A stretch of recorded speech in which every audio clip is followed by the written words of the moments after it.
Olá!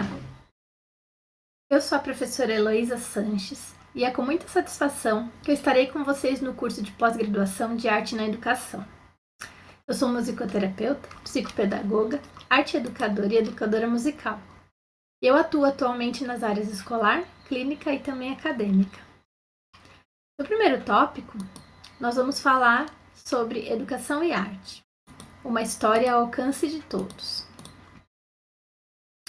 Os objetivos dessa disciplina, deste primeiro tópico, são propiciar o desenvolvimento do pensamento artístico e da percepção estética, desenvolver a sensibilidade, a percepção e a imaginação do educador no domínio do conhecimento artístico, ajudando a compreender a arte como meio de humanização da realidade.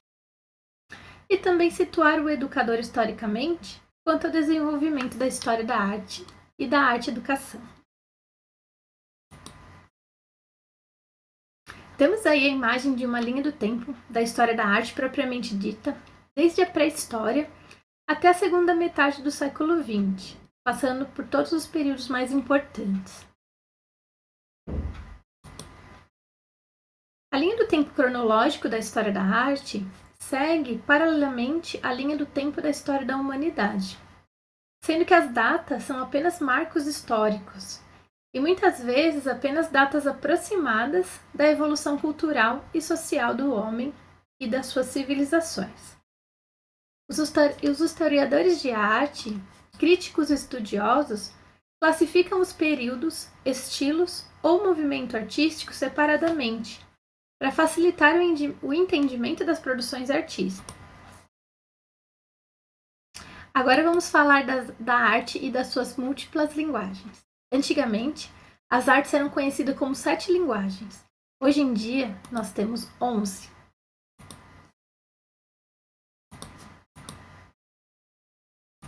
Nós temos aí a música, a dança, a pintura, a escultura, o teatro, a literatura, cinema, fotografia, história em quadrinhos, jogos eletrônicos e também a arte digital.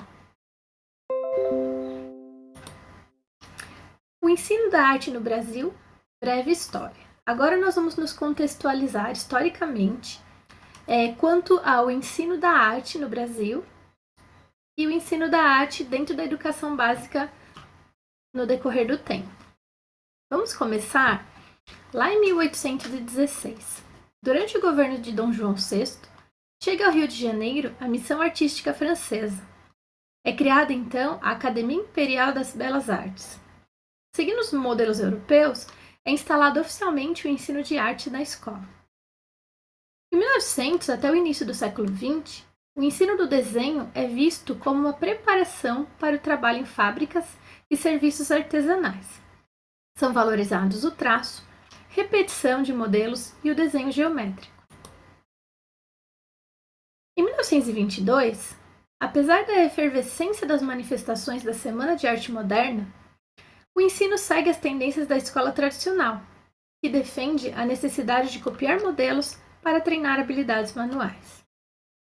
Na área da música, em 1930, o compositor Heitor Villa-Lobos, no governo do Getúlio Vargas, institui o projeto de canto orfeônico nas escolas. São formados corais que se desenvolvem pela memorização de letras de música de caráter folclórico e cívico. Em 1935, o escritor Mário de Andrade, então diretor do Departamento de Cultura do município de São Paulo, promove um concurso de desenho para crianças com tema livre. O ganhador recebe uma quantia em dinheiro. Em 1948, é criada no Rio de Janeiro a primeira chamada Escolinha de Arte, com a intenção de propor atividades para o aluno desenvolver a autoexpressão e a prática.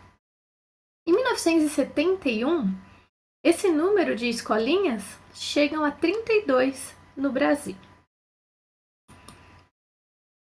Em 1960, as experimentações que marcam a sociedade, como o movimento da Bossa Nova, influenciam o ensino de arte nas escolas de todo o país. A época da tendência à livre expressão se expandir pelas redes de ensino. Em 1971, segundo a LDB, a Lei de Diretrizes e Bases da Educação Nacional, a educação artística, que inclui as 4 vertentes, arte plástica, educação musical e artes cênicas, as 3 primeiro, a dança ainda não estava inserida, inclui as 3 vertentes, as artes plásticas, a educação musical e as artes cênicas, passam a fazer parte do currículo escolar do ensino fundamental e médio. Em 1973, nós temos aí os primeiros cursos de licenciatura em arte, com 2 anos de duração, voltados à formação de professores capazes de lecionar música, teatro, artes visuais, desenho, dança e desenho geométrico. Então, acredita-se que nesse curso de 2 anos, o profissional ele está totalmente capacitado a dar a aula de artes com todas essas vertentes de modo satisfatório. Então, isso ainda estava um processo embrionário do que era o arte educador na escola.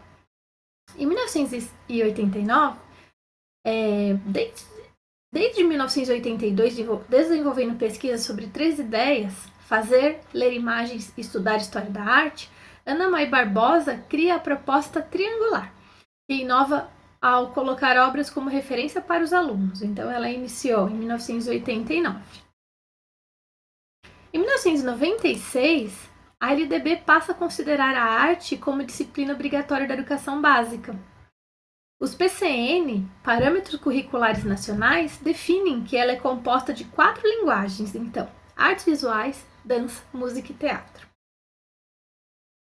Na LDB, Lei de Diretrizes e Bases, é citada de forma mais profunda diante e representada na Lei 13.278, de 2016. Vamos falar um pouco, então, sobre as múltiplas linguagens da arte. Então, nós vimos que nós temos 11 artes, porém, as artes que estão inseridas dentro da disciplina Artes na Escola são as 4 principais vertentes, que é música, dança, artes visuais e artes cênicas.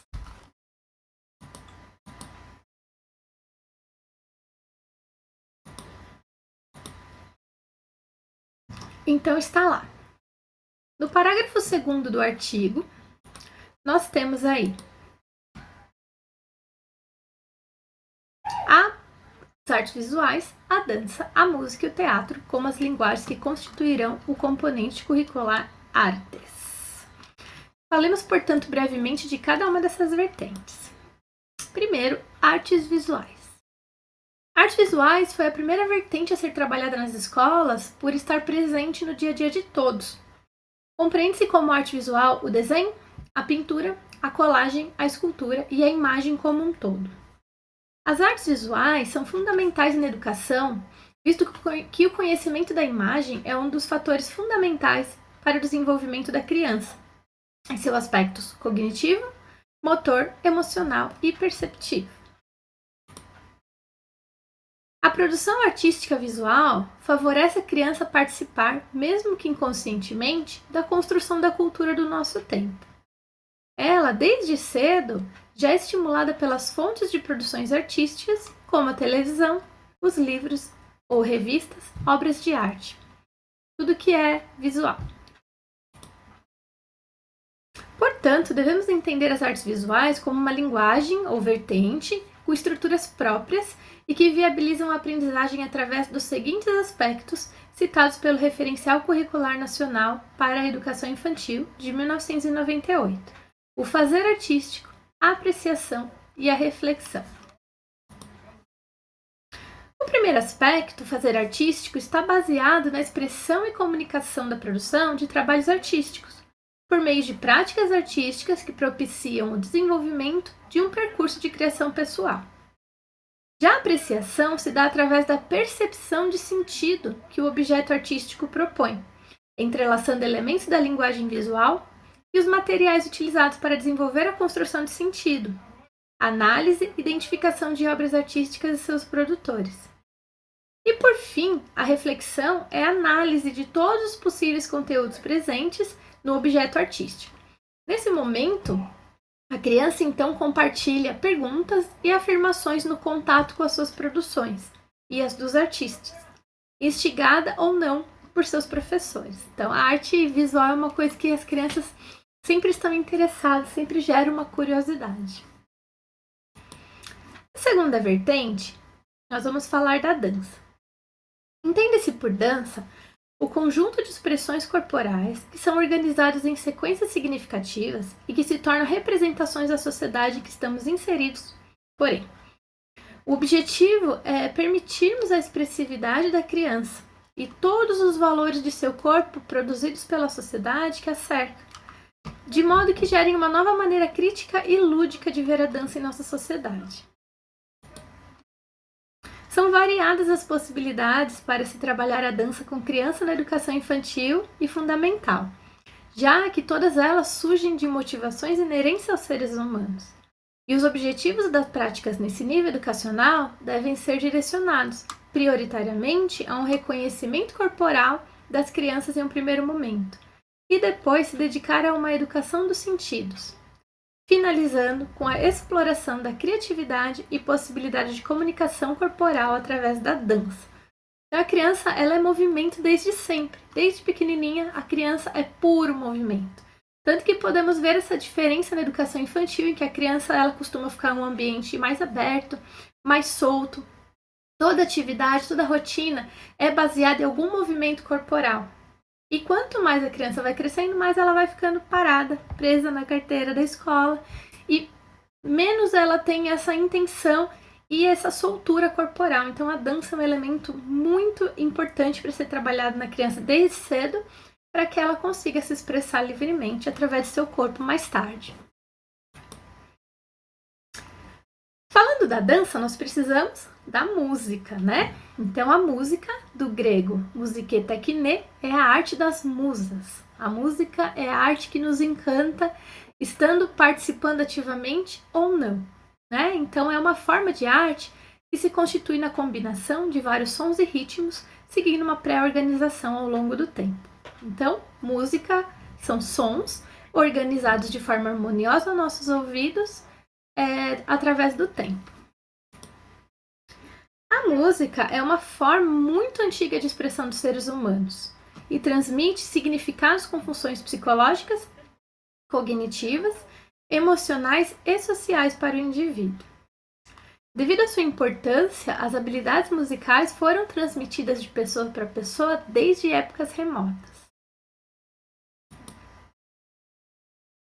A música é citada como elemento formador do homem desde a obra A República de Platão e pode contribuir no desenvolvimento das crianças através de diversas possibilidades, já que ela está presente na vida dessas antes mesmo da alfabetização. Algumas vezes a relação com a música se inicia na gestação, algumas vezes não, sempre, e segue no decorrer da infância, através de brincadeiras, em todas as que as crianças utilizam a música na escola ou na família. Então nós temos o acalanto, a canção de ninar, as brincadeiras cantadas, as parlendas. E isso é utilizado tanto como forma de expressão, como forma de estabelecer regras, rotinas, relações sociais, diversão, alegria e aprendizagem. A influência musical brasileira, vinda da Europa, da África, dos índios aqui já habitantes e dos colonizadores portugueses e de outros países da Europa, formaram assim uma enorme variedade de estilos musicais e que se fortaleceram com o passar do tempo e deram uma característica intrinsecamente brasileira. Os primeiros apontamentos de música que se tem registro na história aqui no Brasil são dos jesuítas, que promoviam, na tentativa de catequizar os nativos e educá-los, manifestações musicais. Porém, nós temos também as manifestações culturais nativas brasileiras indígenas muito anteriores a qualquer manifestação vinda dos colonizadores. A atenção especial deveria ser dispensada no ensino da música no nível da educação básica, principalmente na educação infantil e fundamental, pois é nessa etapa que o indivíduo estabelece e pode ser assegurada sua relação com o conhecimento, operando no nível cognitivo, de sensibilidade e de formação da personalidade.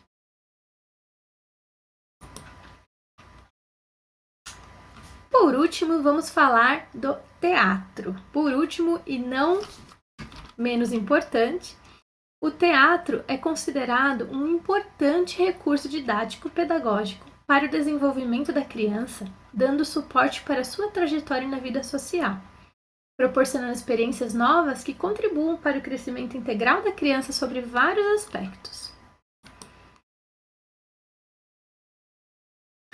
Ainda segundo esses autores, Santos, entende-se que a dramatização acompanha o completo desenvolvimento da criança, sendo entendida como uma manifestação espontânea e que assume feições e funções diversificadas, sem, no entanto, perder o caráter de integração e promoção do constante equilíbrio entre ela e o meio ambiente. Né? Então, está no Parâmetro Curricular Nacional de 1997, que ao dramatizar, ao brincar, ao fazer um jogo de faz de conta, engloba todos os aspectos do desenvolvimento da criança. A fala, a socialização, os aspectos emocionais, coordenação motora, criatividade, memória. Então, o teatro é uma arte muito completa. Considerando isso, entendemos a importância da contribuição do teatro como recurso didático na vida e desenvolvimento das crianças, de forma que proporcione às crianças um crescimento pessoal completo, tanto na motricidade quanto na área expressiva, afetiva e cognitiva. Quando o professor utiliza o teatro na sua prática, ele estará dando os devidos estímulos às crianças para que essas tenham desejo de aprender. Reverbel diz que o ensino do teatro é fundamental, pois é através dos jogos de imitação e criação a criança é estimulada a descobrir gradualmente a si própria, ao outro e o mundo que a rodeia. Ao longo do caminho de descobertas, vai se desenvolvendo concomitantemente a aprendizagem da arte e das demais disciplinas. Então, no teatro, você pode colocar aí as outras disciplinas. Você pode fazer a encenação de uma feira para trabalhar a matemática, fazer contas. Então, tudo vira brincadeira, a criança está se expressando e também assimilando o conteúdo. O professor que utiliza o teatro em sua prática pode fazer uso também das contribuições dos jogos teatrais na aprendizagem de seus alunos.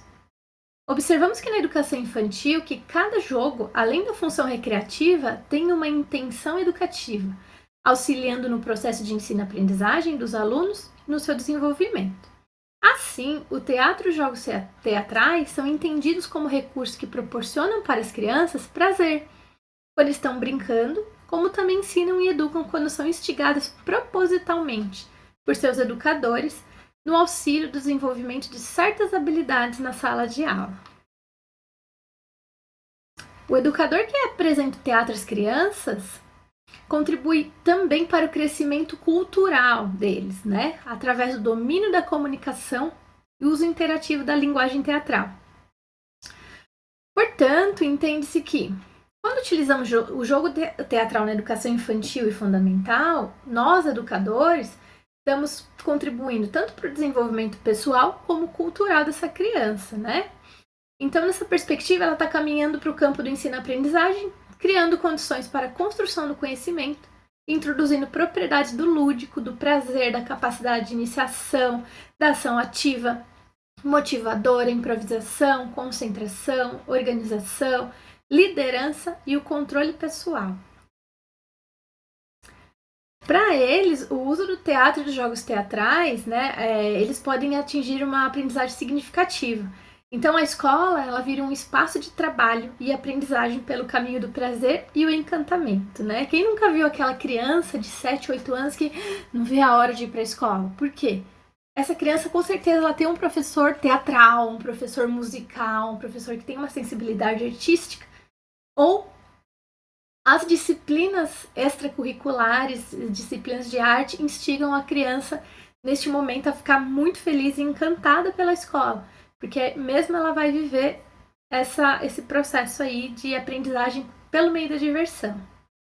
Então, o teatro, no processo de formação da criança, ele cumpre não só a função integradora, mas dá oportunidade para que ela se aproprie crítica e construtivamente dos conteúdos sociais e culturais da sua comunidade, mediante troca com os grupos. No dinamismo da experimentação, da influência criativa propiciada pela liberdade e segurança, a criança pode transitar livremente por todas as emergências internas, integrando imaginação, percepção, emoção, intuição, memória e raciocínio. Então, nós vimos agora que as 4 vertentes da arte trabalhadas na sala de aula, elas podem comumente serem trabalhadas como um todo. Então, se na escola existem essas aulas extracurriculares, em que existem os professores especialistas que podem dar cada vertente, como disciplina, né? A música como disciplina, a arte visual como disciplina, ótimo. Se não, o professor mesmo da sala de aula ou o professor de arte e educação, ele pode trabalhar todos esses conteúdos separadamente ou em conjunto. Agora vamos falar um pouquinho sobre a questão da legislação do ensino da arte na escola.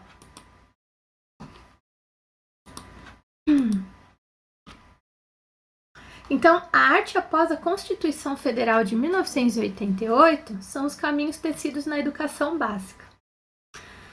Inicialmente, consideraremos a partir deste ponto documentos legislativos que assinalam, ainda que de forma simplória, a importância e a necessidade do ensino da arte e suas diversas linguagens para as crianças, da educação básica.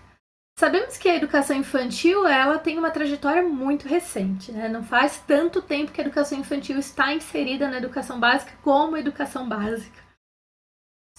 Então, a sua visibilidade como parte da educação só foi acontecer após a Constituição Federal de 1988. Então, faz com que a presença da arte nessa etapa da educação seja muito recente, ainda está em processo de construção. Partindo da Constituição Federal, vemos no artigo 206 que o ensino deverá ser ministrado com base em alguns princípios, entre eles a arte, como no inciso 2º, liberdade de aprender, ensinar, pesquisar e divulgar o pensamento, a arte e o saber. Aí surgiu a LDB, conhecida em 1996, Lei de Diretrizes e Bases, e cita no artigo 26 que os currículos da educação infantil, do ensino fundamental e do ensino médio devem ter base nacional comum, a ser complementada em cada sistema de ensino, em cada estabelecimento escolar, por uma parte diversificada, exigida pelas características regionais, locais da sociedade, da cultura e economia dos educandos, principalmente num país tão grande quanto o nosso Brasil. Assim, entende-se que a arte será ponderada como componente curricular obrigatório, considerando as especificidades regionais, dentro das vertentes artes visuais, dança, música e teatro. O ensino da arte constituirá componente curricular obrigatório nos diversos níveis da educação básica, especialmente em suas expressões regionais, em prol de promover o desenvolvimento cultural dos alunos. Então, não vamos esquecer as manifestações específicas de cada região do nosso Brasil. Então, na região sul, nós temos uma manifestação folclórica, na região norte, outra, na nordeste, outra, e essas manifestações fazem parte, sim, do conteúdo cultural e artístico da nossa escola.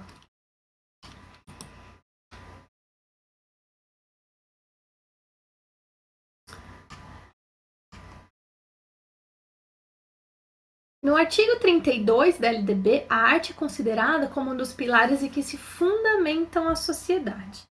Então, além da obrigatoriedade do ensino fundamental, com duração de 9 anos, gratuito na escola pública, iniciando-se aos 6 anos de idade, tem por objetivo a formação básica do cidadão, mediante a compreensão do ambiente natural, social, do sistema político, da tecnologia, das artes e dos valores em que se fundamenta a sociedade. Além da LDB, devemos também citar brevemente os parâmetros das diretrizes curriculares nacionais para a educação básica, elaboradas em 2013, ou seja, extremamente recente, reforçando os apontamentos feitos a respeito da arte pelas legislações citadas acima, né? Então, a PCN para a Educação Básica entende que a arte, em suas diferentes formas de expressão, deve ser conteúdo presente na base Nacional Comum de Ensino. Além de defender que os alunos da educação básica e seus diferentes ciclos de desenvolvimento também participam do processo de produção de arte, pois são cidadãos de direitos e deveres em construção, ou seja, participam do processo de produção de cultura, ciência, esporte e arte, compartilhando saberes ao longo do seu desenvolvimento físico, cognitivo, socioafetivo, emocional, tanto do ponto de vista ético quanto político e estético, na sua relação com a escola, com a família e com a sociedade em movimento.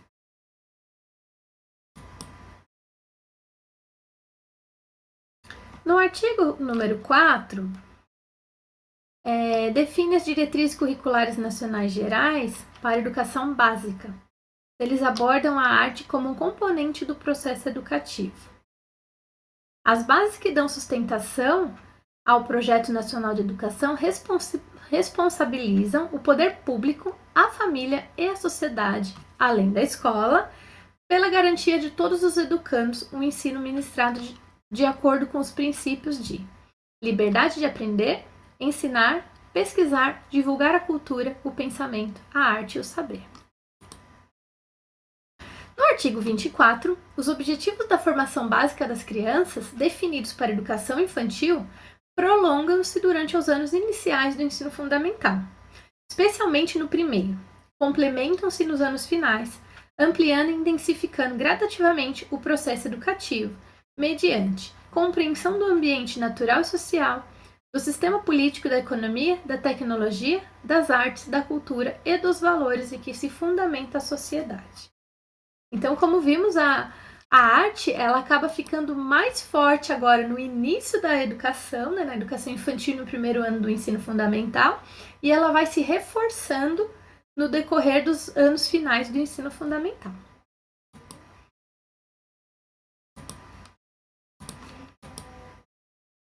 Aí nós temos outras legislações, né? Falaremos brevemente da arte, que está apresentada no terceiro volume do Referencial Nacional Curricular para a Educação Infantil, de 1998, né? Então, nele, a música, entendida como um aspecto de integração do trabalho, visto que ela tem contato direto com as demais linguagens, como a expressão, o movimento, artes visuais e cênicas, entre outros, está dentro da disciplina Artes. Ele também trata amplamente o tema de artes visuais, apresentando sugestões de atividades e orientações para o professor. As artes visuais, elas estão presentes no cotidiano da vida infantil. Entende-se ainda que, ao rabiscar e desenhar no chão, na areia, nos muros, ao utilizar materiais encontrados ao acaso, né, gravetos, pedra, carvão, folhinhas, pintar objetos e até mesmo seu próprio corpo, a criança pode utilizar-se das artes visuais para expressar experiências sensíveis. Quem nunca, né? Quem tem filho pequeno sabe as artes visuais encontradas por aí no corpo da criança, do irmãozinho, na parede. Então, são expressões naturais da criança. Então, na conclusão, nós temos aí uma síntese do trajeto da arte enquanto universo cultural, né? Então, nessa aula, eu busquei sintetizar esse trajeto enquanto universo cultural e como esse processo se dá legalmente na educação básica, delineando historicamente a trajetória que ocorreu ao longo dos séculos, principalmente no Brasil, desde a divisão da elaboração da arte até as suas repartições atuais. E como essa arte deve ser vivenciada segundo as legislações vigentes pelos alunos da educação básica. Então, vocês podem perceber que a legislação efetiva mesmo, ela é extremamente recente. O segundo objetivo é apontar a arte como parte integrante da educação, enfatizar suas 4 principais vertentes, extremamente importantes no processo educativo das crianças, tanto da educação infantil quanto fundamental, que é a música, o teatro, as artes visuais e a dança. Não estou excluindo o ensino médio, porém, no ensino básico, que é o ensino infantil e fundamental, elas são extremamente importantes. a formação continuada do educador, né? Então podemos encontrar na nossa bibliografia inúmeros materiais que servem base, né, para se estudar, compreender, analisar e finalmente trabalhar todas essas modalidades com as crianças, né? Então, para os profissionais da educação, nós visando colaborar com essa nossa formação continuada, que é praticamente infinita. Quanto mais a gente estuda, mais fome de conhecimento a gente tem, principalmente em áreas tão prazerosas, tão gostosas quanto a arte. E o objetivo final, né, a conclusão final, é mostrar que a arte, enquanto linguagem, interpretação e representação do mundo, é parte ativa do processo de aprendizagem. E que, enquanto forma privilegiada dos processos de representação humana, é um instrumento essencial para o desenvolvimento da consciência, pois propicia ao homem contato consigo mesmo e com o universo que o rodeia. Então, quando você se engaja em alguma atividade artística, a primeira coisa que você vai conhecer mesmo é a si mesmo. Vamos fazer, então, uma reflexão final. Eu gostaria que cada um de vocês agora, com todo esse conteúdo teórico, histórico, agora voltasse um pouquinho para a sua prática diária da arte. Como que é essa prática de arte? O que você faz de arte na sua casa? Ai, olha, eu não tenho talento artístico nenhum, mas você deve fazer um bolo que ninguém resiste. Então a arte, ela está mais intrínseca no nosso fazer do dia a dia do que a gente imagina. Vamos levar lá essa visão de arte para a nossa sala de aula. Olha, eu ainda não sou professora de artes, eu acho que eu preciso de muito conhecimento, não tenho embasamento, mas quando eu dou aqueles feijõezinhos para as crianças colarem, nós fazemos mosaicos maravilhosos. Então, assim, eu gostaria que você refletisse agora um instantezinho sobre essa prática da arte, aonde que ela está escondida na sua vida, né? Então, existem as pessoas que sim, já detectaram o seu dom artístico, né? Tem pessoas que tocam algum instrumento, ou nas horas vagas gostam de pintar um quadro, ou exatamente isso. Não se acham artísticas, porém fazem uma bela costura, né? Então, essa reflexão é importante neste momento. Qual é a influência da arte na minha vida pessoal e profissional? Né? Por que eu não posso levar esse meu dom aqui de casa lá para a escola? Vamos fazer um dia da culinária, então, né? Vamos fazer a arte de fazer um alimento, uma comida gostosa. Vamos fazer uma montagem, então, com as folhas da árvore. Como que eu vou inserir isso na sala de aula, na prática, né? Como a arte pode influenciar o comportamento e os níveis de consciência coletiva dos meus alunos? Então, no fazer artístico, normalmente é muito mais coletivo do que outras disciplinas. Então, quando você vai fazer arte, a criança... Não sei, mas na minha prática da sala de aula, as crianças amam quando eu falo, façam grupos. É a diversão, né? Então, essa prática social, nem que na hora das turminhas eles não se entendam muito bem, dê aquela briguinha, mas eles gostam porque nesse momento eles estão se expressando e conhecendo e tomando consciência do outro, né?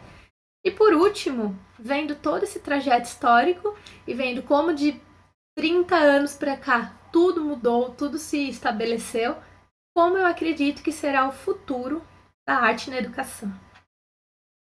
E nessa crença, você está inserido, porque você é um educador, um arte educador, que fará parte dessa história. Então, chegamos ao final. Temos aí a nossa referência bibliográfica. E muito obrigada. Até a próxima!